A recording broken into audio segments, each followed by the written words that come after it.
Hey, what's up? This is Kevin from Kevin's BBQ Joints, and in this episode, I have the pleasure of talking to Dan and Katie Misuraca from Red White Que Smokehouse in Kearney, New Jersey.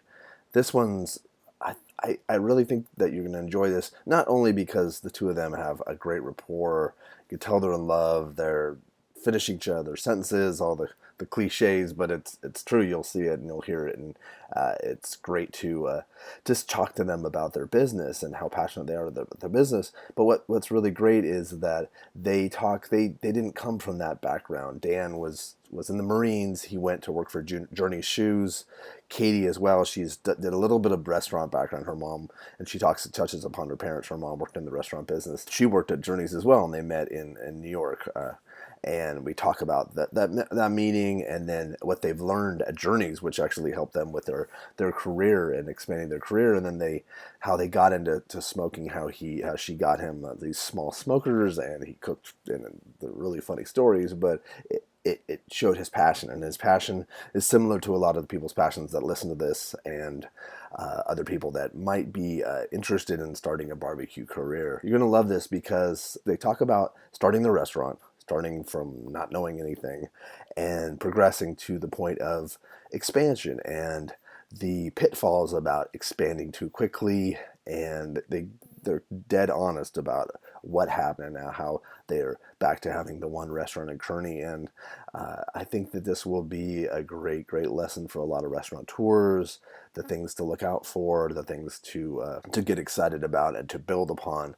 So I can't thank Katie and Dan enough for sharing their story. You're going to want to visit. It just sounds great. And they also have a great program that they do called Buy a Veteran a Meal. They go into depth about that. It's a really cool thing that they do, and you're going to be really interested in supporting that. They support veterans, of course, and the community, and there's a veteran community there in New Jersey that they highly support. So it's just a great story. If you're digging these, please subscribe. That way you don't miss out. I'll be posting at least 2 of these per week, along with a lot of other content. Also, please do comment. That way I know what you're thinking of these, if there's anybody else you'd like me to feature, or just a favorite part of this interview, because this one was really special, and I think I'd love to hear back from you guys as to what you thought. I also have a podcast. And if you search Kevin's BBQ Joints on any of your podcast networks, you can find it. I also have a website at kevinsbbqjoints.com with tons more information, barbecue events that are coming up for 2019 that you'd want to make sure you check out and buy tickets way ahead of time, as well as information on about the growing underground and pop-up barbecue scene here in Los Angeles. I know you're going to like this. Enjoy. Well, good morning, guys. Hey, how Good are you? morning. I'm glad we finally got this together. Yeah, it's been quite the adventure. Yeah, us too. It's like, So what's the day look like for you guys today? Well, today, after this, we'll go back up. We'll head up to our restaurant. We just made pork roll yesterday, Taylor ham. Oh, So we're going to get that on the menu. It's a big Jersey thing. oh wow. Can you tell me, let's talk about that. I don't know that much about that. We'll give the Jersey Totally. natives okay, so I grew up in New Jersey. I'm from New Jersey, right? I met Dan. We were working for a shoe sales company, and we met in Manhattan. Oh, And Dan is from Florida, but has lived all over in California and Washington, D.C. But he's like, he's the Southern roots. I'm the Jersey roots. So, and in New Jersey, yeah, well, Central Jersey. But in New Jersey, one of like the quintessential Jersey foods is pork roll or Taylor ham. okay. And it's like breakfast meat. Have you ever heard of it? I've heard of it, but I've never had it. Okay, so it's kind of like it looks like bologna sort of, and you just fry it up and you make like a Taylor ham and egg like a cheese sandwich. And it's like a go-to breakfast meat. Okay. And everyone in New Jersey is obsessed with it, and you can only really get it in New Jersey. Like no one else sells it, really nobody else makes it. So when we got we started making all of our sausages and all of that, and I've been telling Dan, like, Dan, we need to make pork roll. People will freak out, like they will love it so much. So we finally felt confident enough to try it. Is it difficult to make? No, it's super easy. We share our own bacon in house. So really, the ingredients are 3 pounds of bacon, 7 pounds of pork butt. We use Duroc pork. So You just grind it up. We have a buffalo chopper, so we just chop it up real good. And then you have your seasoning, some salt, some pepper. Then you stuff it into, big casing like you would a summer sausage. Oh, is that what that photo of you with it hanging? Yeah, Ah. it's the pork roll. So it's about like that is. Yeah, about 2.5 inches in diameter, about 20 inches long. And then you just slice pieces. After you stuff it, you throw it in the smoker for about 30 minutes to, get some smoke on it to the internal temps, 125. You take it out and then you poach it. 180-degree water to the temps 165, and then refrigerate it to firm it up, and you're ready to go. Super easy. Katie, is it in large slices that you guys have? It's traditional, or? Yeah, so they're kind of like thin slices, maybe like a thick piece of bologna. Okay. Yeah. And then you fry it up Just to and get it brown. crispy. Yep. And then that's You're ready to go. And then put it on a really good roll, because New Jersey is also into a really good hard roll. I know. So that's interesting too, because New Jersey doesn't have. There's not a necessarily a tradition of Is there barbecue? Probably more grilling, or is there a barbecue tradition in New Jersey? There's not a really big barbecue tradition. It's just starting to come through, and we're happy to. We've been in business for 3 years now, so. We tend to think that we're at the beginning of the barbecue boom here in New Jersey, which is a great place to be. I think you're right. I think you are. Yeah, we're right 15 minutes from Manhattan. So we know that, the Brooklyn barbecue with Billy Kearney and, a lot of Brooklyn barbecues, it's starting to come over to, New Jersey's starting to get it now. And we feel like we're there, and it's like right for the picking. And isn't New Jersey sort of a place where people don't understand what New Jersey? Because I went to a wedding in New Jersey. This is 10 years ago, and in my mind I'd always thought, I don't know why I'd always thought, not Jersey Shore, but I knew that wasn't what Jersey was really about. But I knew that.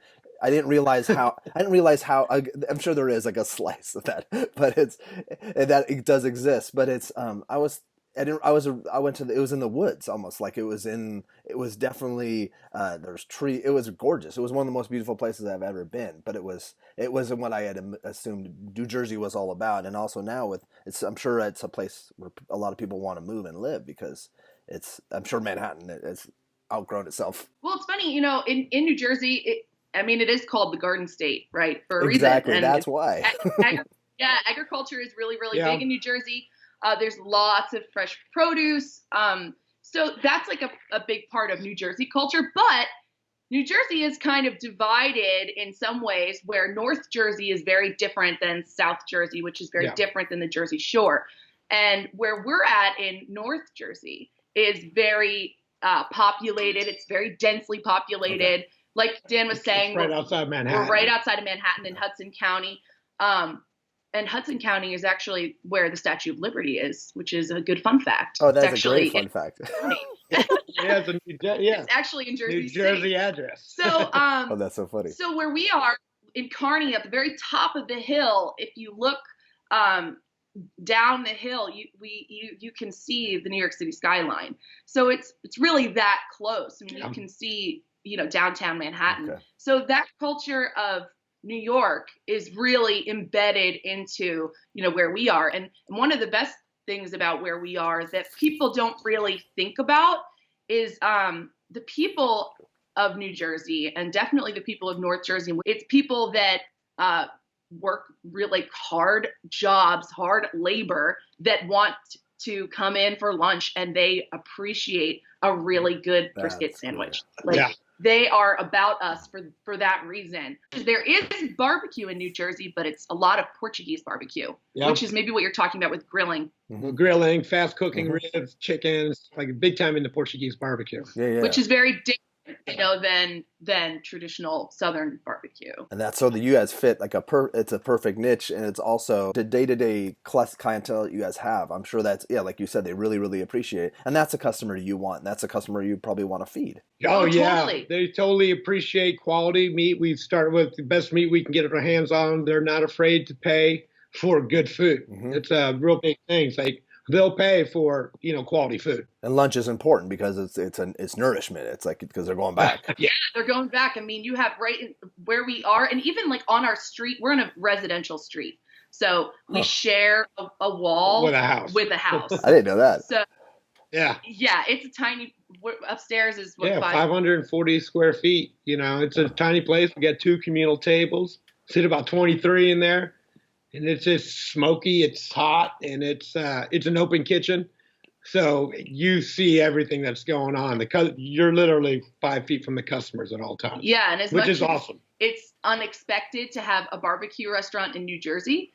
It's even more unexpected to have a barbecue restaurant in Kearney.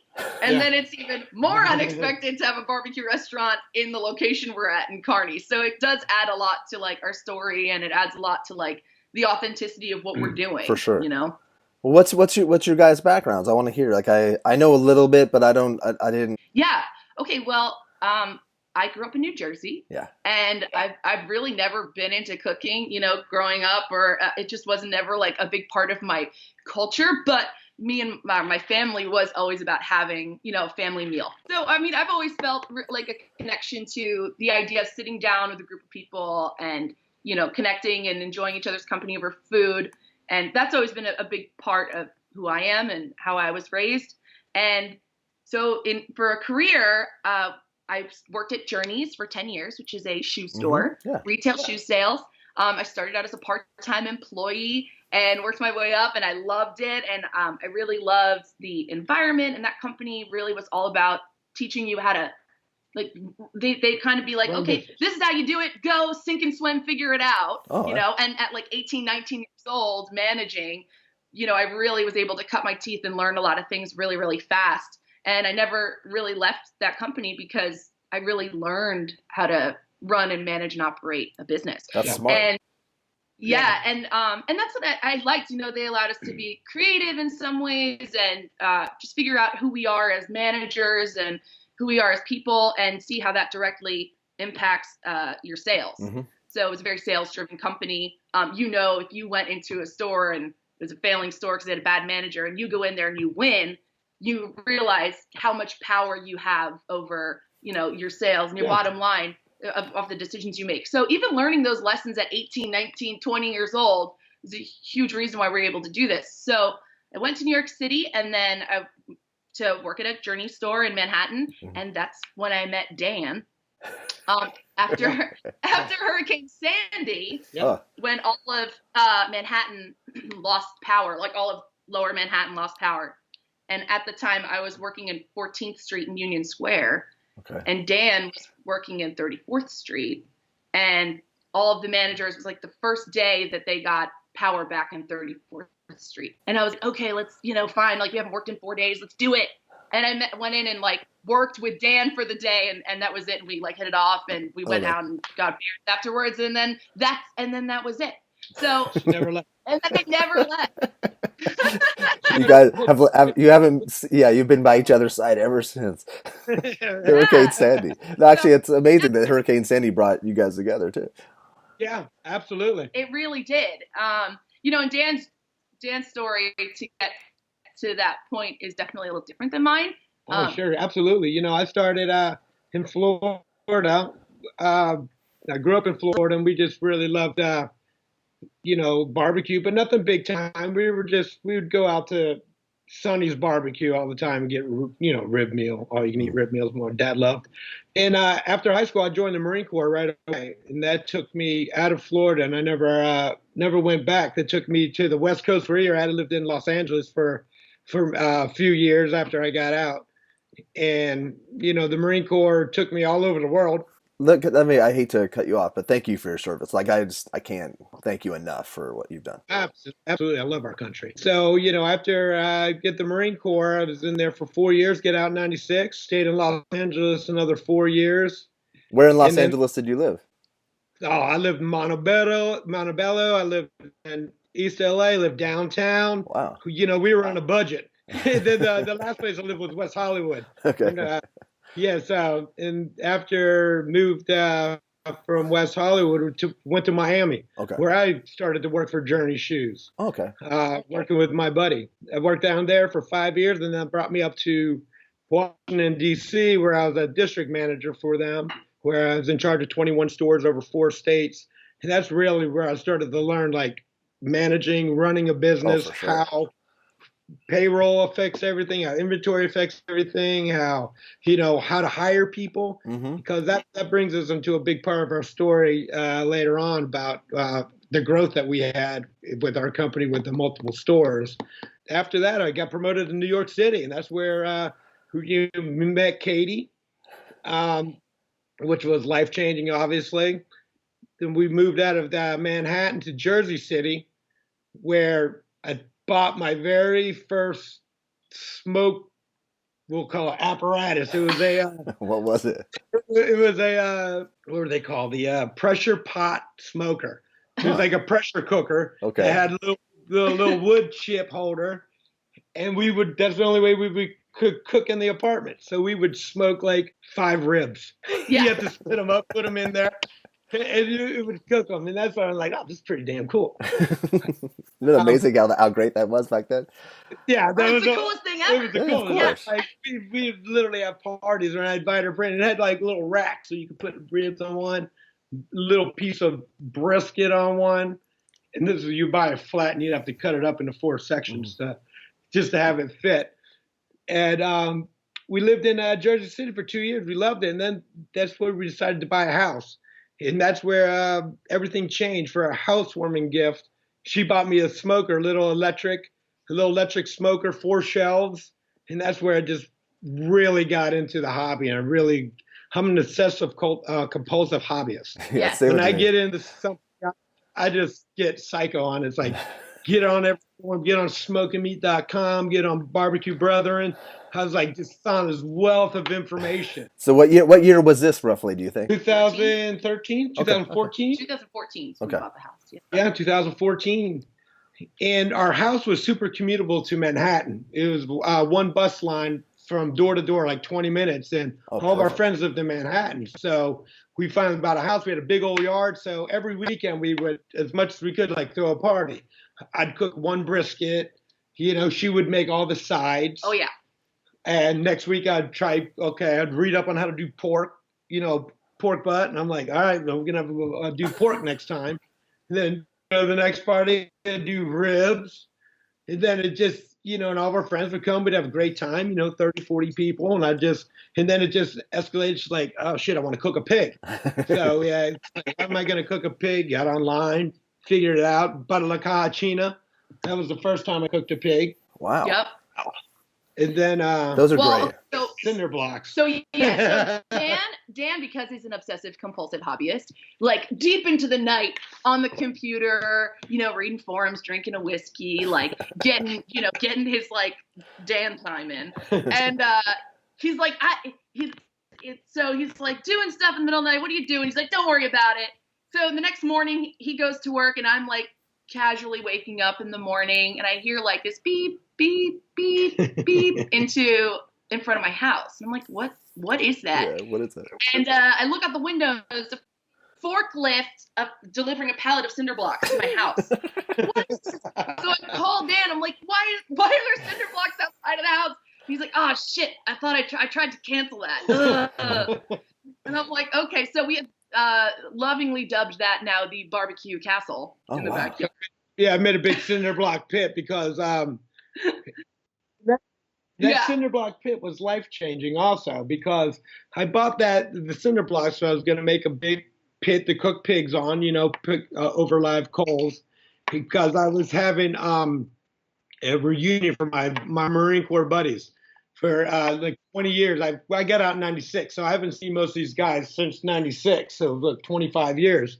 So I invited 8 of them from all over the country, and they all came to my house for like 5 days, and we did nothing but barbecue, cook pigs, drink, play cards all night. How did that pig turn out? Oh, it turned out great. It was good. We cooked, we all stayed up all night tending to the fire. Did we do 2 pigs? I did 2 pigs. Yeah. I did one in La Cachina and then one in the barbecue castle. Right, just in case you screwed up the barbecue castle one. Then we wanted to see which one was better, and we, yeah. Seasoned both differently. Oh, and that's so cool. after those guys left, that's when I like literally looked at Katie and was like, hey, we can cook for the masses. We could cook for a lot of people. We have these big parties. we know how to cook for people. We know how to give good service because that's what we do in Journey Shoots. It's all about customer service, Exactly. about pleasing the customer. So like customer service is really what we're all about. So it's like, why don't we just try to run our own business? We know how to. Why don't we try to open a barbecue restaurant? Mom actually, so parents met working in a restaurant. My parents worked at Red Lobster. My mom worked at Red Lobster for 25 years. Oh, wow. And eventually when she did leave, she left to start her own business. She's a costumer for plays. Oh, cool. And but my parents met at Red Lobster, and they're dining room managers, and they're like quintessential like restaurant manager people. And my mom just is like the world's best waitress, And so she has, from the beginning, she was the one who was the least afraid. She was like, go for it, do it. I know you guys can do it. Just go for it. That's and unique. That's very unique. A lot of people out there should be like, don't do it. My parents are the opposite. Can say, hey, stay where you're at. You've been with that company 15 years. She's been there 10. You guys are doing great. You guys are doing get the watch. Change.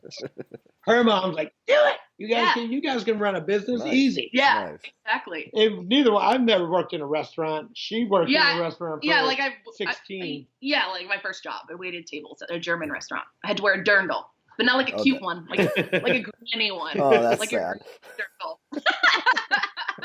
So just like, let's try it. And then it took some talking into. Then she's like, all right, let's do it. And I would just search the internet, trying to find restaurants to look at. And finding restaurants online is not so easy. I can imagine. It's not a lot of information. If it's commercial, you have to sign up for, these websites, a couple $100 a month. It's like, that wasn't what we're doing. And then we found a place on Craigslist. Oh, really? Is that the location that you're at the moment? Okay. Yeah, that's the location we're at. And it's like, let's go look at this. It's Kearney. I was like, where's Kearney? So we had to Google where Kearney was, like 7 miles from our house. It's like, so we went, and it was perfect for what we wanted. We needed it super small, because it was just us. Mm-hmm. It was open kitchen, which I was really big at. I wanted people, when they walk in, to see the smoker. I wanted to be able to talk to customers and hang out at the meat cutting station. I didn't want to be in the back kitchen. That was a deal breaker.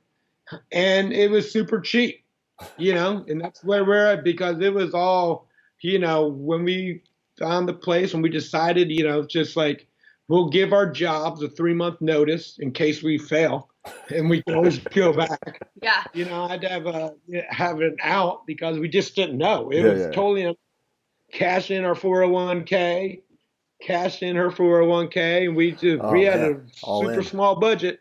And a friend of mine made our tables. He delivered them from Ohio. Nice. He made our tables that we have in there. Most of our budget went into getting a smoker. Yeah, what type of smoker did you get? Well, at that time I got an old Hickory, CTODW. Mm-hmm. And since then we bought a J&R, so we have two now. We have a J&R in the back kitchen, the Little Red Smokehouse. Gotcha. And then we have the old Hickory, so we have two now. And we do all wood on it, though. We don't use the gas on the Hickory. It's just all wood on both of them. Yeah. But that was just what I knew. It was the one that really what would fit in the door. Right. Because we didn't have we weren't like taking doors off, or busting out walls or taking out windows. Cranes. No. No, there was none of that happening. So it was like, all right, well, the door's 36 inches. This one's 35 3/4. We got it. It works. That'll fit. Yeah. What was it? So what was it? Did you guys have a menu in your mind? Kind of, I guess it probably took a little time to figure out what exactly you wanted to serve. Well, yeah. The menu, because we know we're not chefs and we don't have this like trained background, it was important for us to do stuff that we knew we could handle and that we knew we could keep. So we knew we wanted to keep the menu really simple of stuff we've cooked a lot before, and we know we can cook really well. Yeah, at our parties. So we knew we wanted to do a mac and cheese, a smoked baked bean, a collard green, a vinegar coleslaw, and then we knew we wanted potato salad, brisket, pork, ribs and chicken. Okay. And we wanted to keep it really, really small because we didn't want to overextend ourselves. We already knew we were going to be up against a pretty big challenge as it was. And that's smart too. What this is, number one, I love you guys. You guys are just amazing. And I have a lot of friends and people that I know, especially in LA, with pop ups, and like they do these underground, and they all want to jump to the next level and start a restaurant. So I think this will be so helpful to people, because just what you said just now, and keeping it simple and making sure you make what you have been making successfully and selling successfully. I just think this interview is going to be extremely inspiring to a lot of people. So thank you. It's a little aside, but important too. You know, that's a lot of what we hope to do, because for us, we literally are just regular people. Like we don't have anything extraordinary about our cooking, ability, or anything so unreachable for just a regular person. So we really went through it, and everything is a challenge. There's nothing that's easy. So the stuff that you can make easy, you need to. Mm-hmm. So for sides specifically, we knew also we wanted to have legit fresh sides. Yeah, homemade. Everything nothing homemade. Out of a can, nothing out of just like all the sides we make. What Katie makes at our parties. And that's the stuff that we like to eat. So that helps too. We want to make stuff that eat, especially in New Jersey, where there is no barbecue. If you go to other barbecue restaurants, best case scenario is you get like an average to below average mac and cheese, which I'm a mac and cheese kind of gal. Well, I know. And isn't that sad when you order mac and cheese and it's terrible, and you're like, is that this? It makes me really sad when mac and cheese is this bad. Oh yeah, me too. Yeah, we make our cheese from Maru. We have four cheeses in it. We make it from Maru, fresh every day. It's creamy. It's delicious. Yeah, and our beans, we start with real beans, real raw hard beans, whatever you call them. We boil them, we cook them. See, I like that. Yeah. Mix in our sauce, our bean sauce. We put pineapple in them, pineapple tidbits, and throw them in the smoker. Get them all smoky, smoke them for 3 or 4 hours. Collard greens, we smoke the ham hock. We just start with fresh greens. Everything we do is fresh homemade. Sounds like it. So what was it like that first, like when you guys were, so you had your menu set up and you guys were probably testing items, but what was it like that first week or those first few days? And how did you get the word out? Well, yeah, go ahead. Sorry, that was a big long question.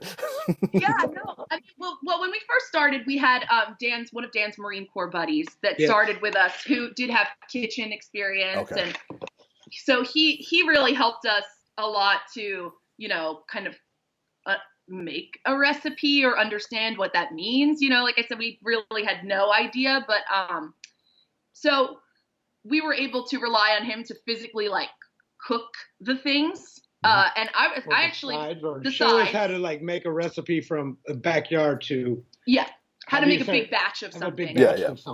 So I actually had my job still, and I was like, okay, if all goes well, I'll be able to quit in a year. Like hopefully we'll have enough people. But Dan quit right away, and before we started and all that. So I was like, okay, I'll take vacation from my job and for a week, for the grand opening week, and we'll get in there and see how it goes. And literally from the first day, because you do all the math and you figure out, okay, how much do I need to make this day? Yeah, how much we got to make a day to make sure per day, exactly. Our mortgage at our house. If shit didn't go good that first week, we were out of money. The first week we were open on the 20th, and I was like, all right, we got to make some money for our mortgage on the first. Oh man, it's so stressful. We didn't do no marketing or stuff. We just had a banner coming soon, Red White Que Smokehouse. Yeah, that we didn't even know you have to get a permit to hang a banner. Yeah, I got a ticket. I didn't know that either. Ticket for hanging a banner outside. Like shit, I need that $100. Yeah, so, I mean, really weren't ready. No, we had our friends and family on Sunday night, which is shit show. Yeah. Running and bumping into each other, learning how to serve people coming in line. And then we opened Monday. I'm like, all right, well, people are driving by, seeing people in the restaurant. We're opening on Monday. And then on Wednesday, I was like, you need to call and tell them you're putting in your 2-week notice. People are starting to just come in. People were coming in. We were busy. We had people that came back 4 times that same week. Yeah, we knew we had something special in Kearney. In Kearney, there's a lot of Portuguese barbecue, like we were talking about. So people will drive by a restaurant that has a neon sign that says barbecue, and think they're it's Portuguese. wishing it was Southern barbecue, but it's actually Portuguese barbecue, which is so different. So Yeah. we actually are American Southern barbecue. So that was on the banner. People were talking Yeah. about it. And like we said, we're in a residential space, so people are on their way home. They're driving past us like all the time in this little unassuming place that says American Southern barbecue. Like, what is that?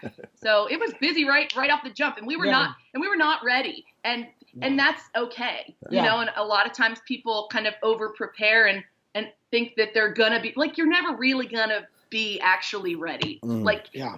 you know, you gotta jump into it. Oh yeah, we're open to close every day, 6 a.m. to, you know, we were closing at 10, and we figured out that 9 o'clock was the best hour. So every day, you know, we tried to do 7 days a week because we were psycho. Yeah. Then like the third week, I'm like, all right, we need to take the day off. Yeah. So we closed on Mondays, until we, you know, just went through it. You know, the grind is the grind. How were you? Were you cycling meat? Were you cycling meats through to make it for the evening, like putting in a second? Oh, we were. Well, the smoker was pretty big, so we were. You know, we were selling out really just because we didn't want to overcook, because we didn't want to serve any, you know, leftovers or stuff like that. So just learning, really gauging how much that we had to cook and how much that we, you know, was the right amount, and we would sell out, you know, because we would basically not know how much to cook, which was in turn really created the buzz, because you know, people on Facebook was like, oh my God, these guys are selling out, we better get there early. So we really just grew into learning how to really now sell out with a full load of briskets and full load, which is great, you know? Yeah, so the briskets and the pork we would cook one time, obviously, overnight. Yeah. And then Dan would do chicken, ribs, and sausage twice a day. You know, for the lunch, you know, put chicken ribs on in the morning, and then after lunch, put chicken ribs on for dinner. You weren't making your own sausage at the beginning, or were you crazy? No. We weren't there yet. No, we just didn't get into making our own sausage really to probably this past year. Oh, okay. Well, making it, we had it basically, we had it custom made. So we had a butcher make it for us, because you can't find a jalapeno cheddar sausage up here at all. So we were having it made. No one makes it. We found a butcher that would make it for us. So he was making it for us, and then I bought sausage making equipment. Then I have this guy come and help me, show me, and teach me how to make it. So nice. We make it now in house, but before it was just down the street. Yeah, but doing that it's your own blend. It was your own like. 100%. So were you starting to get buzz? Were writers coming in, or barbecue nerds? Yeah, you know, with we opened in February, and then in May, NJ.com, they do their barbecue thing, and then they named us Best Barbecue Newcomer, and that in May, and then that really got it cranking, where people all over the state, because that's a real big publication, NJ.com. So that really got us into, you know, people from all over the state now knowing about us and coming and visiting. That's really, really jump-started us. Yeah, that was a big one. So that came out, and then right after that was the 4th of July, and the 4th of July, Fox News contacted us because they wanted to do an article for 4th of July about a Marine Corps run barbecue restaurant. And that's what really, you know, led into our veteran give back. Yeah, our Buy a Vet a Meal program. So when that article first came out, people were calling us from like all over the country, and we're like, I love what you guys are doing, that you're veterans, you know, running your own business, your own barbecue place. How do I buy a meal for the next vet that comes in? And Dan's like, Katie, someone's on the phone asking me how to buy a vet a meal. I don't know what to tell him. I don't know what to tell him. I'm like, maybe we can bring up a gift card, like over the phone. So we paid for a gift card, like with his credit card, and bought like a $20 gift card. And then all the customers in the store, while I was on the phone trying to figure out, they're like, hey, we want to do that too. Yeah. So then it grew into this thing where we have this collection of gift cards that people have bought and left in the store for us to use towards putting on big veteran meals, donating food, And it's become this like really awesome community-driven, customer-driven Yeah. give back program. It is amazing. Where, I'll put links to all that. That is so great. Oh, it's so cool because we take those gift cards, and then we will go and cater meals at the Garfield House, which is a transition house. Vets that are homeless that now live in this house to get back on their feet, and they can live there for a year to get everything back to going. And we would cater, meals there once a month. Team Red, White, and Blue. And actually, right when we first started, and this is part of the reason why we were able to kind of get people in the door right away. Kearney is a small town geographically, but it has a lot of people in it. And it's an Americana kind of town in an unassuming way. You wouldn't really expect it but they have a street in Kearney, and it's called Veterans Row. And it's the Marine Corps League, it's the VFW, and then it's the American Legion. And the commander of the VFW came in. Our first day that we're open, we're sitting there scared. She's like walks in with John Easterday, which is now still our first employee hired. And they're like, you're the only veteran-owned business in Kearney, and we will not let you fail. Wow. So that's incredible. It really was. So for us, it's not only validating of that people like our food, but there's that veteran support from that community that they want to help each other out. Like they want to see everybody succeed. They want to see you do well. And so for them to take that interest in us and even to just come in and say that to us, made us feel we're in your heart. Right, that really helped. Yeah. So that's what we were alone. Oh yeah, totally. So, with those guys, and then also Facebook was really big. So people that, they have town Facebook groups. And one of our neighbors down the street from the restaurant, Pastor Matt, who's a pastor at a church down the road. I mean, it's you wouldn't think this is all in New Jersey because it's very small towns. Yeah, this the Mayberry. He was like, oh, this is so great. I'm gonna put you guys on the Kearney Facebook page. He's like, it has 5,000 people on it. And we're like, okay, awesome, do it. So we took our picture and immediately it got so much buzz. And because everybody who was looking at that page is actually people who live in the town. And those people just started coming in. And so we were just like, holy shit, let's just put out really good food, man. So we were just fighting to give really good service and to give really, really good food. And that was it. That was the battle. So, thank God we had all that support. And then the media stuff started to kind of fall into place. Yeah. Sounds like it. And the big one too, and I can't remember what was when Thrillist.com named us Best Barbecue in New Jersey. They did their best barbecue in every state. And then when they named us, we're like, holy shit. Yeah, that was a really big That's deal. huge. That is huge. I think that might have been when I heard about you guys. I think either the NJ. Exactly. So you're talking about a national website, and listed among these businesses that we have so much respect for, and we could only ever dream to be as legit as some of these places, So for us, the same list of that's awesome. That's awesome. So then we're like, okay, and Dan always says this. He's like, people are coming from all over just to eat our food. They're coming from, an hour away, half hour away. We're close to Newark Airport, so we get some international people too that'll come in. They'll be like, oh, I heard about you guys. I read about you guys. It's our responsibility to not let them down. Yeah. They're looking forward to this. This is such a big deal for them. We want to deliver. We want to deliver from food. We want to deliver from service. We want to deliver from environment and atmosphere. So it feels it. We like that though. We like the battle of it. We like every customer is so important.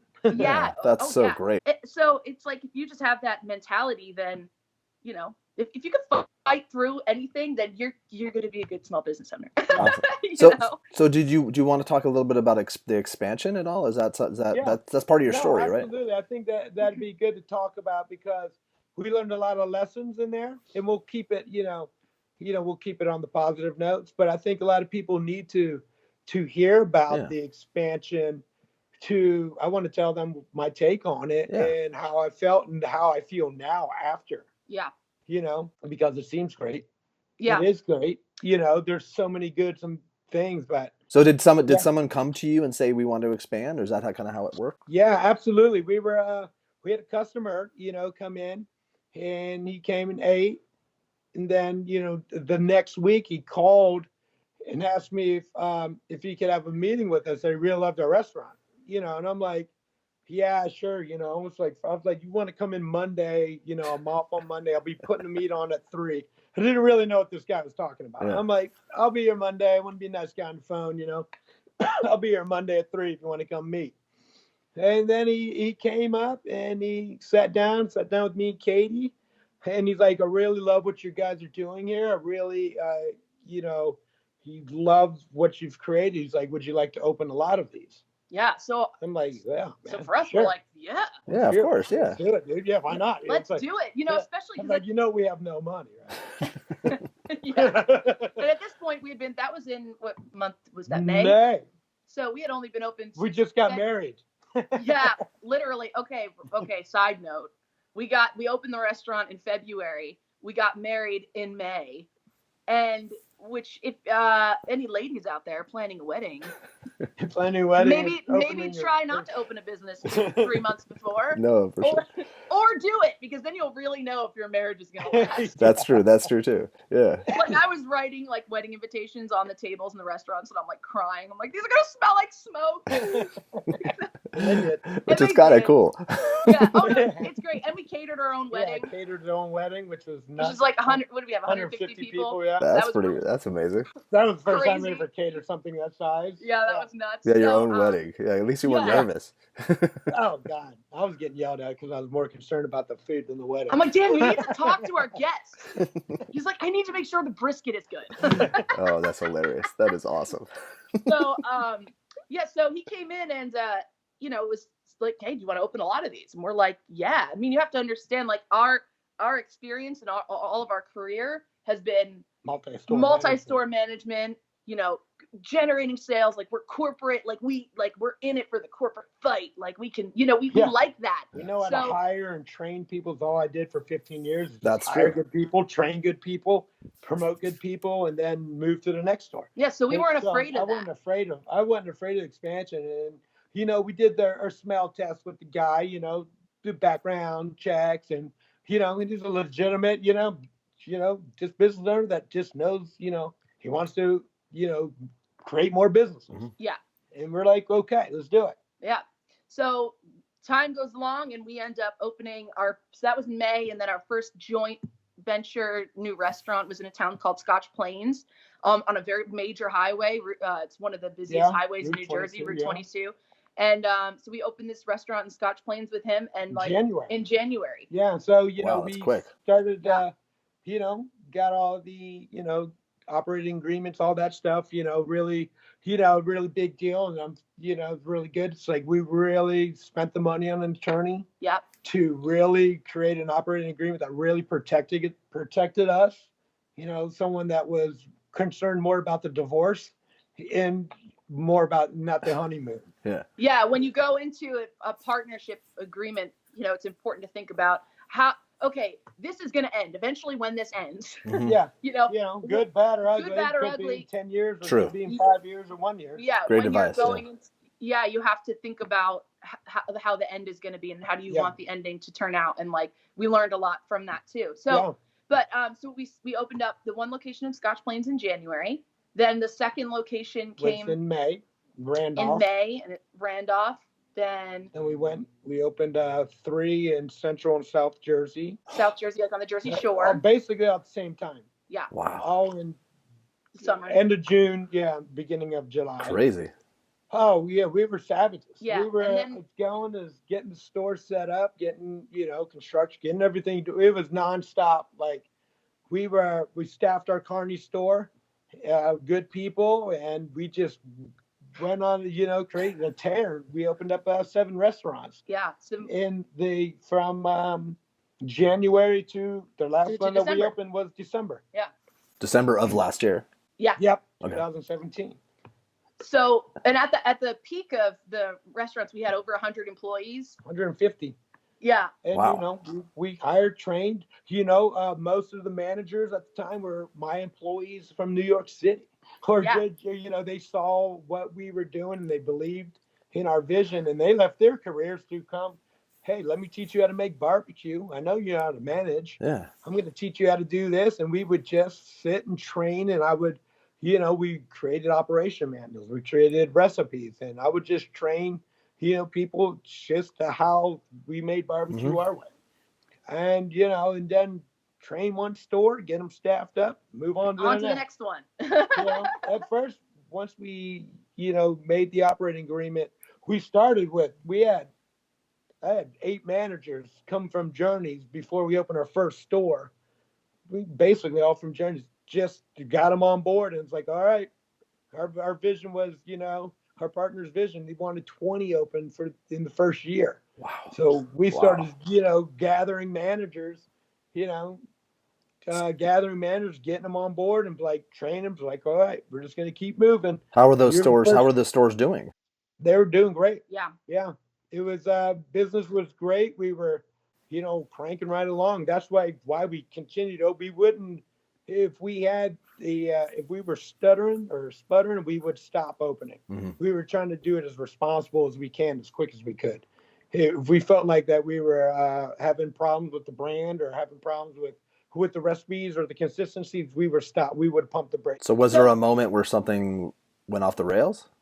Oh yeah, absolutely. With partnerships, they're tricky things. Of Yeah. course. No, it's Partnerships never are easy. Yeah. very, very tricky. People have a lot of opinions and they value their own opinions. We started having conversations about the menu. This whole thing. Our partnership is Katie and I. We were the store operators. Hmm. We were in charge. This was our brand. Hmm.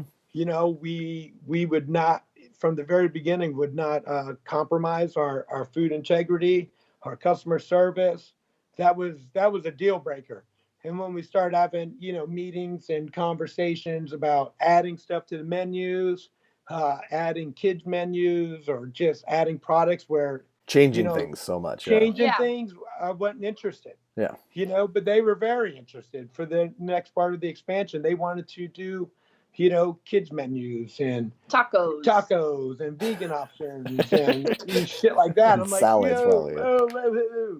Yeah. no, I'm not, that doesn't excite us. We don't want to, we won't do it. Good for And, you. you can only have so many meetings where it's just like, okay, we're at a standstill. Yeah. Mhm. You guys, you have a different vision for the next set of stores. We have a different vision that we're not going to compromise. Yeah. So what do we do from here? So we negotiated a buyout where they bought us out of the locations that we opened together. They changed their name. We protected our recipes. I saw we that. protected our brand. We protected, our attorney was very into like, I'm going to protect the hell out of you guys. Good job. And Yeah. then, Yeah. because, I'm an attorney, I know how these things sound. You guys are above the moon with the expansion. You guys are excited. She's like, I'm not. I'm like, all right, fair. So she Fair did her enough, yeah. job. Thank God. Yeah. Because it could have been, if she didn't, it could have been a whole different situation, Yeah. But we got our brand. They changed their names. They're doing their own thing. And we're, back in our thing. Yeah, and it put us right back to where we started, except with like all of the knowledge and all True. of the experience Yeah, the yeah. past year and All the marketing at 8 restaurants. True. Yeah. All So- that experience. Yeah. Yeah, we got pretty much probably like 20 years of restaurant experience, like jam packed in 1 year. Yeah. And, and this is something we say all the time too is, don't be afraid to say yes. Like, say yes to opportunities. Like, people want you to do something. Like, it's okay to say yes. You're gonna make an endless amount of bad decisions. Sure. As a business owner, you will always make bad decisions, and you can't be afraid to make a bad decision. When Dan says this, the only bad decision is one you don't do anything about. Like, True. once you realize you Once made you a make bad, mistake, fix it. you have all of the control, and Don't do it again. that's what's great about being your own boss and your own business owner is like you are in control of your own destiny. Mhm. So like if you don't like the way something's going, you have the opportunity to change it. So it's just can you operate and can you manage with your eyes open to potential issues. Yeah. And like that's at the core of what has made us successful, and like what's taken us to where we are is say yes when you can, say yes as much as you can, but also know when it's time to change and when it's time to move on and when you need to say no. And how are your day-to-day customers now the same customers that you had from the beginning? Oh yeah, absolutely. It's like at the divorce, it's like all the articles started to come out in the newspapers and online and everything about Red, White, and Q. You know, the change, and it's just like the community just like rallied around. Katie and I, That's so and nice. the customers that are coming from 45 minutes instead of going to the one by their house, they're driving out to see us. Because That says a lot. It does, and it's really validating. And we really appreciate touches that. your heart. Yeah, it's really cool. Yeah, because it's like, oh man, I remember you in Randolph. It's like an hour away, and you came out here. Awesome. So what should people know about you guys now, and this has been such a journey, and I think that this is going to be so helpful to so many people in so many different ways, not just the barbecue business, but restaurant business and then other little small businesses. But what should they know about your restaurant right now? It's exactly the same menu as the beginning. Yeah, just adding on things, or just like stuff that like craft stuff that I want to do. Like, yeah, it's more about the big difference now is like when we first started, we were trying to like just keep our heads above water and trying to just get through every day and like figure it out, and after this, all of the energy and all the effort and all the attention and care and love and passion we've put into growing the 7 restaurants and making them or 8 altogether, making them as great as they could possibly be. All of that energy that Dan and I were putting into it, we're now taking all of that energy and putting it back into Kearney. And it's really exciting. That's cool. Because we're able to do small batch craft things like sausages and pork roll. And we're able to do different kinds of sides. Like and bacon, I'm curing bacon. So the quality control is better just because instead of us not being able to get to Kearney for 3 weeks, we're in Kearney every single day. So the food is as better than it's ever been. The service is better than it's ever been. Our people are happier than they've ever been, which ultimately happy people is going to be happy food is going to be happy customers. So it's all of that energy and attention has gone right back into Kearney, which is such a small place, and it has so much just has such a good vibe and such good energy as it is. So now everyone just cares about it that much more, and the customers seem to care about it that much more too. I think that the people that have been loyal to us and started with us from the beginning, like they are so happy to see us back, and they're so happy that we are doing what we're doing in Kearney, and we're just in Kearney. Like it feels special again. Oh yeah, just like literally like when Guy Fieri was at our. He came and did a visit. That's how actually we met through Rashad Jones. Yeah, exactly. Yeah, Rashad. Yeah. Yeah, so we literally when they were there, the people were just stopping in the middle of the street. Fire trucks coming by, just stopping, and people literally hugging us and crying because they're so happy that. This is such a big deal for me and Katie in our little restaurant. Yeah, and that's why our slogan and our brand is be a part of the American dream, because that's what we're doing here. And like this is our dream. Like me and Dan, our dream is to be able to be our own bosses and to be able to create a life for ourselves that we're in control of, and to be able to make money and like actually live a comfortable life and take care of our family. Like that's the dream to us. And the fact that we can do that is amazing, but on top of that, the fact that we can just provide that for other people, like our staff, to be able to provide for them a place that helps them to fulfill their dream, or to be, and even the most thing is our customers. Like our customers, we want them to feel like that the American dream is alive and well, and that could mean a lot of different things to different people. But when they see our success or they feel a part of what we're doing, it's just a good feeling, and it's something that people want to believe the American dream is a real thing, and it's something that they can especially achieve. Now more than ever, I think people now want more than that. ever. It's nice to be like a beacon of positivity. Sounds that's how I feel about it. That's the best thing for me. Well, also Sure. too, like I think if people that are watching this I just want to come and hang out with you guys and give you Yeah. guys a hug Yeah. and A thank you good for what. time. Our restaurant's a good time. It's fun. Yeah. Yeah, no, it just sounds like, and it just seems like now I think that it's all spread the word. I think it's just like the trickle, the whole pay it forward kind of thing, and then what you guys do for veterans, that too, Yeah. like coupled, like even if that didn't exist, it's what you're doing is special, but that makes it beyond special, I think. Oh Yeah. yeah, just doing the veteran give back meals is the coolest thing because I just we cook 200 200-pound pigs, you know, and then we just really get with the VFWs and American Legions, and it's such a big deal just to get the word out. And veterans come and bring their families, they eat free, and it's just a party, really all day, just to show the appreciation to the veteran community. Excellent. And customers love, you know, or people love to see what they're doing go in action. For sure. Like they love to see, like when they buy, a $20 gift card, and then next week they see this big huge party for veterans. Like, oh, I help pay for that. Mm-hmm. Exactly. They're like, oh man, this is cool. Or they come and it's like, I want to buy another one for the next party. Yeah, people want to get involved, and sometimes they just don't know how. Yeah, For sure. People don't want to go online and give whatever money to the internet. They don't see the action, but when they see like them making a difference and making people smile, making people happy, and showing a good time for families for that day, it makes everyone feel good. That's a It huge makes us deal. feel great.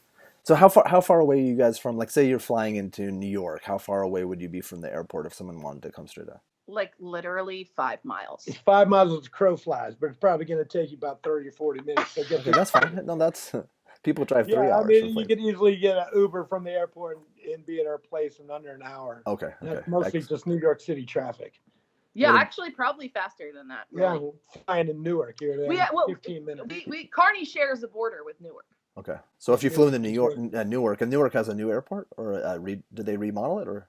Yeah, they're redoing lots of it. It's actually, that's the airport to fly in and out of if you're going to New York City. Oh yeah. It's easier to that's the commute one I've always into. done, It's easier to commute out of. Yeah.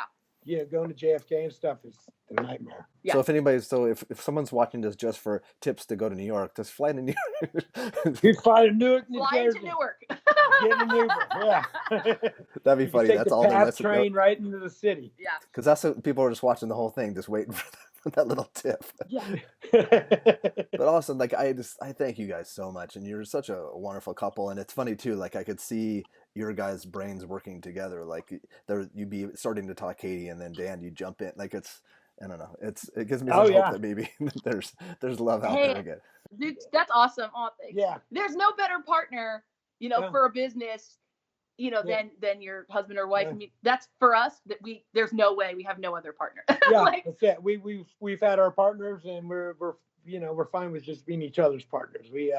It's a lot more enjoyable, and you guys, you can make a difference instantly with your decisions. For sure. yeah. I'm a sucker for couples that are in business. I really I think that's such a wonderful thing. If you can make that work, it's beyond. Yeah. I mean, it's a challenge at first. For sure. Definitely was a challenge to learn how to manage each other, and the wedding. Sauce bottles got to get wiped up. Oh my God. Someone needs to wipe the sauce bottles, please. He's like, can you go wipe down the tables? I'm like, don't tell me what to do. That's hilarious. All That's right. awesome. Just wipe That's the great. But so now it's good. That's awesome. Well, thank you so much, and this is so great. Well, and we just started our own YouTube channel Yeah. too. Like, yeah, literally definitely. 5 days ago, which is pretty exciting. So, and a lot of what we want to do there is talk about the same kind of stuff, Yeah. like it fields questions of people who are starting their own small business or like whatever. How-to videos. We're gonna do all of our recipes online just to help I saw that. people Yeah, out, I'll promote the heck out of that too. That'd Yeah. be awesome. And then Yeah. We're gonna do like the veteran part. We're gonna have like 4 sections, and then how just to do like small business stuff, like how to avoid pitfalls that we fell into. That's great. Yeah. Yeah, I'd love to talk to you guys again too. Like in 6 months, we could maybe do continue to do recaps on what you guys are doing. Cool. Oh, Yeah, that'd be for awesome sure. for sure. Very cool. Well, have a great weekend. Thank you again, and I'm so happy to meet you guys. I can't wait to come out. Thank you. Us too. Me too. All right, Have a cool. good one. Take care. Bye. Thanks, Jeff.